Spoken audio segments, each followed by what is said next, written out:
So we'll go ahead with questions of semiconductors. Example 14.1. A pure silicon crystal. Pure crystal में अगर आपको याद होगा, pure crystal, there is no impurity. Pure crystal, all the atoms are of same type. Has 4 into 10 raised to 28 atoms per meter cube. याद रखना ये crystal में हर एक मीटर क्यूब में कितने एटम्स है उसका नंबर दिया है 4 into 10 raised to 28. It is dope by 1 ppm. ppm मतलब पार्ट्स पर मिलियन. वैसे what is the meaning of parts per million पहले वो बता देता हूँ. 1 मिलियन मतलब हमारी भाषा में 10 लाख, क्योंकि 1 lakh is 10 raised to 5 and 10 lakh is 10 मतलब 10 लाख इज 10 raised to 6. तो यहाँ पे जब बोला 1 पार्ट्स पर मिलियन मतलब हर 10 लाख सिलिकॉन के अगेंस्ट में एक सिंगल इम्प्योरिटी एटम है.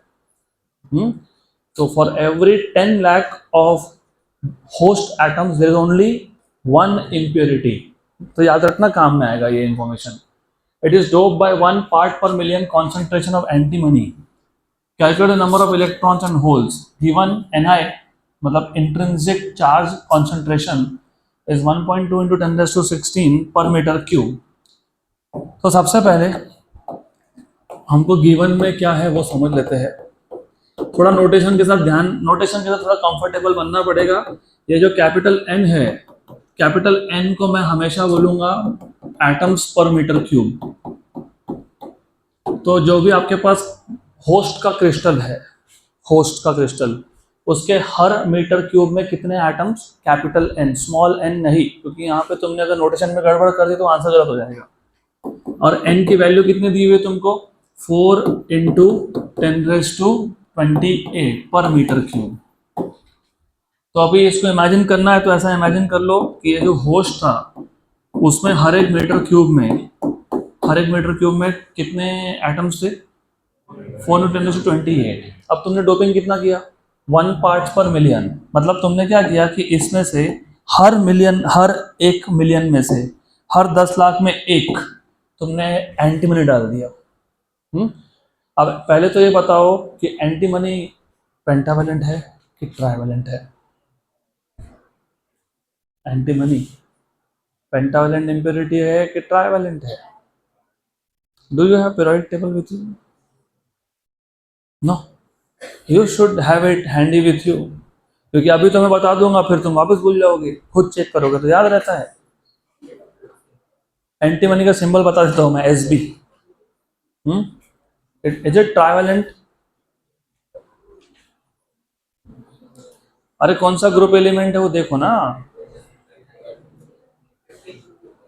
15. तो हाउ मेनी इलेक्ट्रॉन्स है लास्ट शेल? पक्का श्योर. तो वो पेंटावेलेंट हुआ कि ट्राइवेलेंट हुआ?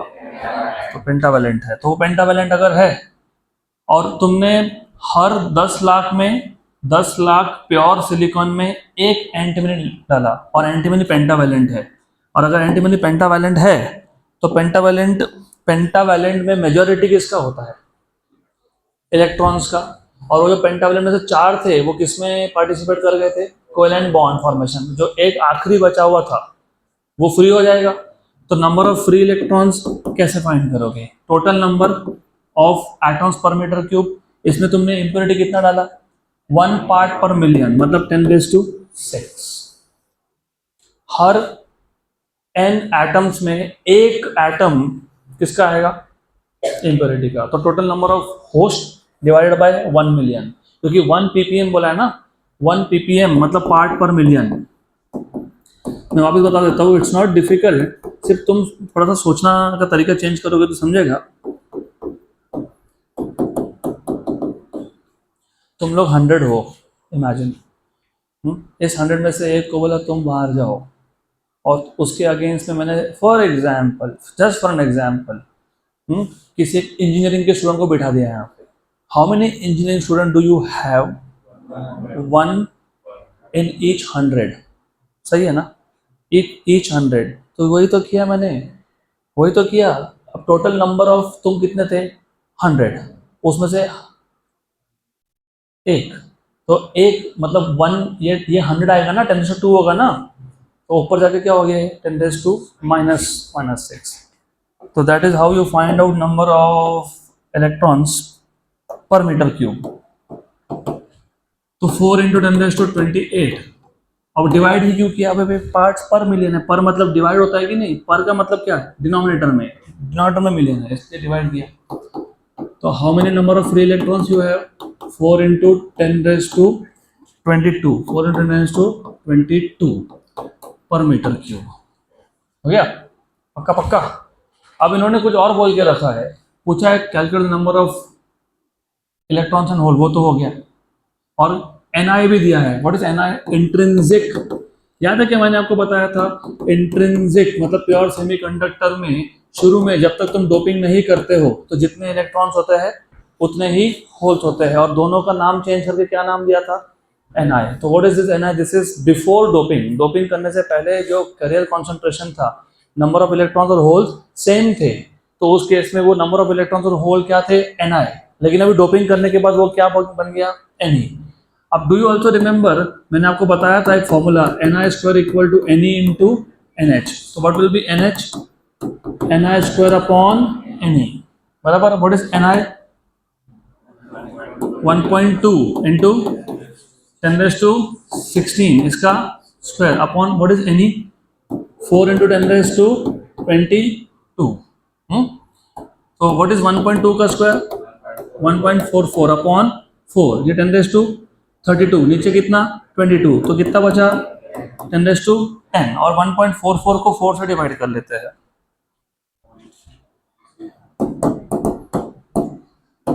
0.36। तो यू हैव 0.36 इंटू 10⁻10 पर मीटर क्यूब। ये हो गया होल कॉन्सेंट्रेशन। और हमको दिख गया कि number of holes are just 10⁻10 पर metre cube, but electrons are 10⁻22। Who is majority, electrons, इसलिए कौन सा टाइप का, एन टाइप, करेक्ट। अभी भी जिनको नहीं समझा, वन लास्ट ट्राई, थोड़ा फिजिक्स सब्जेक्ट ही ऐसा, you have to imagine you have pure semiconductor, मतलब you have atoms of the same type everywhere, ठीक। उस केस में नंबर ऑफ इलेक्ट्रॉन्स और होल्स सेम होंगे क्योंकि वो प्योर सेमीकंडक्टर है, उसको क्या नाम दिया है, Ni। अब आप क्या कर रहे हो, आप डोपिंग कर रहे हो। डोपिंग करना मतलब इम्प्योरिटी डालना। इम्प्योरिटी कितना डाल रहे हो, हर 1 मिलियन होस्ट के अगेंस्ट में एक बाहर का। तो जितना भी होस्ट था उसको डिवाइड में क्या करोगे, 1 मिलियन। तो क्योंकि ये पेंटावेलेंट इम्प्योरिटी था, तो पेंटावेलेंट इम्प्योरिटी डालने के बाद who is the majority, electrons. तो ये जो पेंटावेलेंट इम्प्योरिटी में 5 इलेक्ट्रॉन्स है उसमें से एक फ्री हो जाएगा, तो नंबर ऑफ इलेक्ट्रॉन्स कैसे निकालोगे, total number of atoms of the host divided by 1 million. तो कितना मिल गया आपको, 4 × 10⁻22। This is number of electrons per metre cube after doping. After doping. अब आपको होल्स पूछा है, ये फॉर्मूला याद है कि आपको Ni² equal to Ne into NH। तो what will be NH? Ni² upon Ne। Solve करो, डन, खत्म हो गया। Next question. अभी अगला क्वेश्चन उसी फॉर्मूला पे बेस्ड है वापस से। अ प्योर सिलिकॉन क्रिस्टल मतलब intrinsic semiconductor at temperature of 300 kelvin has electron and hole concentration. जब तक प्योर है तो इलेक्ट्रॉन और होल कॉन्सेंट्रेशन सेम है, जिसको Ni बोलने वाले हैं। तो 1.5 इंटू 10⁻16 पर मीटर क्यूब ईच। ऊपर से बोला भी है Ne equal to NH। Doping by indium increases number of holes.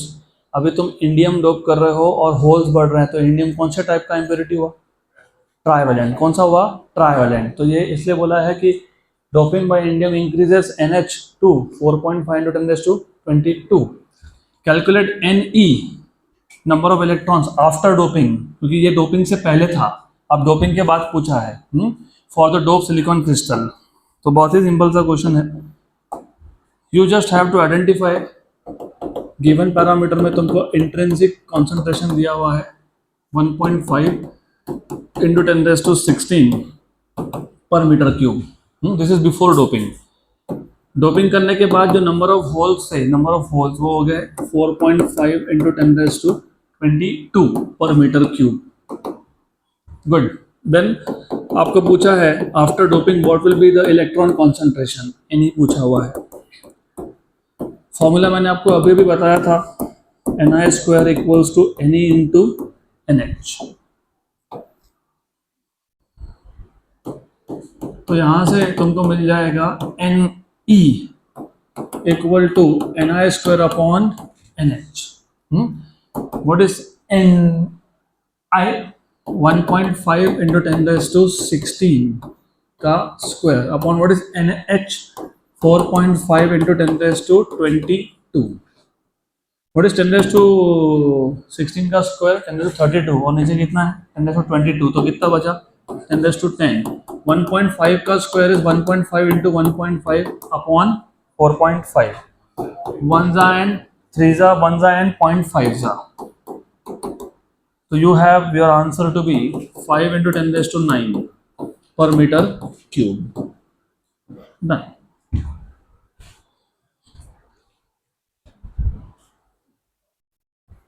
So next question and the last question of this chapter.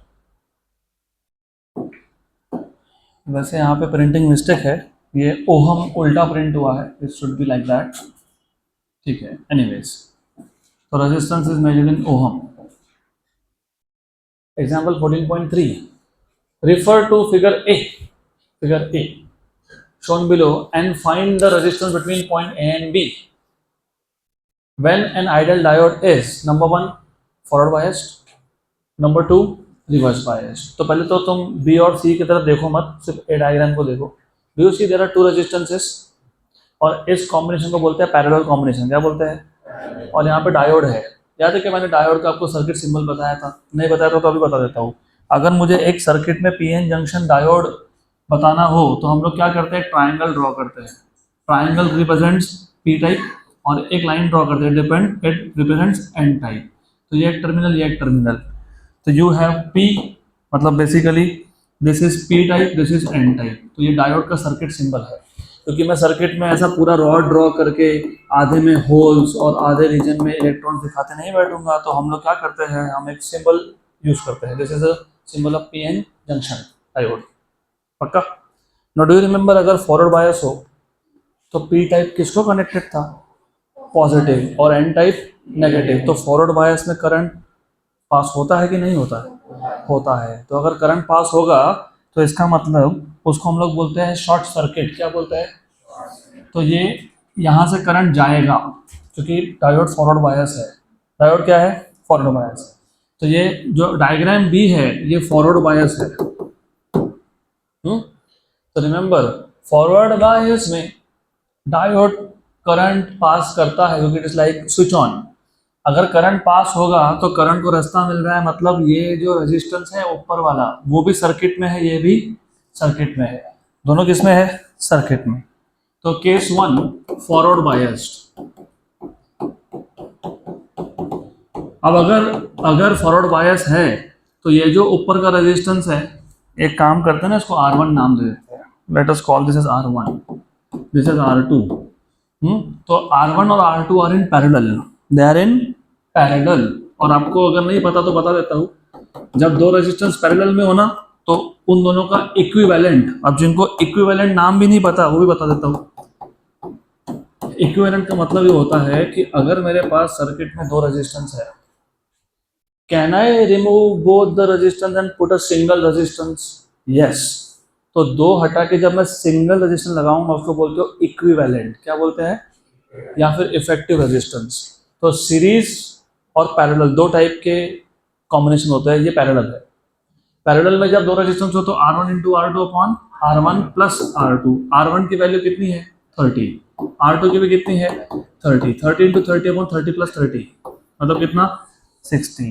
तो कितना हो गया? 1 जा एंड 2 जा, 1 जा एंड 15 जा. बाकी ये सीरीज कॉम्बिनेशन और पैरेलल कॉम्बिनेशन हम लोग करंट इलेक्ट्रिसिटी में डिटेल में देखने वाले हैं. तो 15 आ गया. Number two, when you talk about reverse bias, reverse bias में पी टाइप किसको कनेक्ट करते हो? नेगेटिव को. और एन टाइप पॉजिटिव को. सही है. तो रिवर्स बायस में करंट फ्लो होता है क्या? नहीं. तो जब करंट फ्लो नहीं होता है तो वो जो रेजिस्टेंस था ऊपर की ब्रांच का R1, it is not in the circuit. इसको बोलते हो ओपन सर्किट. क्या बोलते हैं? अब ऐसा क्यों हुआ? क्योंकि डायोड रिवर्स बायस था कि नहीं? डायोड रिवर्स बायस से तो करंट पास होगा क्या? नहीं. तो हम ऐसा इमेजिन करते हैं कि जो वायर है टूट गया. ऐसा इमेजिन करते हैं टूट गया तो करंट पास होगा क्या? नहीं. तो उसको बोलेंगे ओपन सर्किट. क्या बोलते हैं?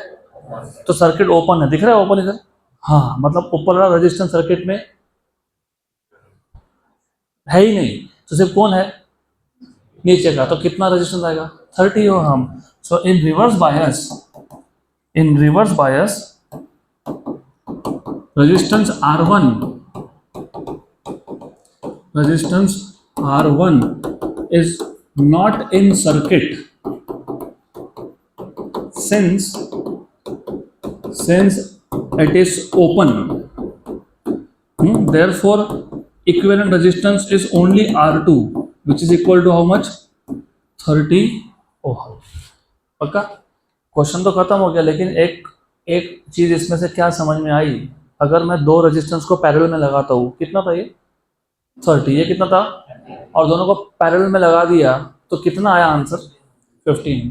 तो पैरेलल में लगाने के बाद इफेक्टिव रेजिस्टेंस बढ़ता है कि कम होता है, तो जब सर्किट में रेजिस्टेंस कम करना हो तो उसको कैसे कनेक्ट करोगे, पैरेलल।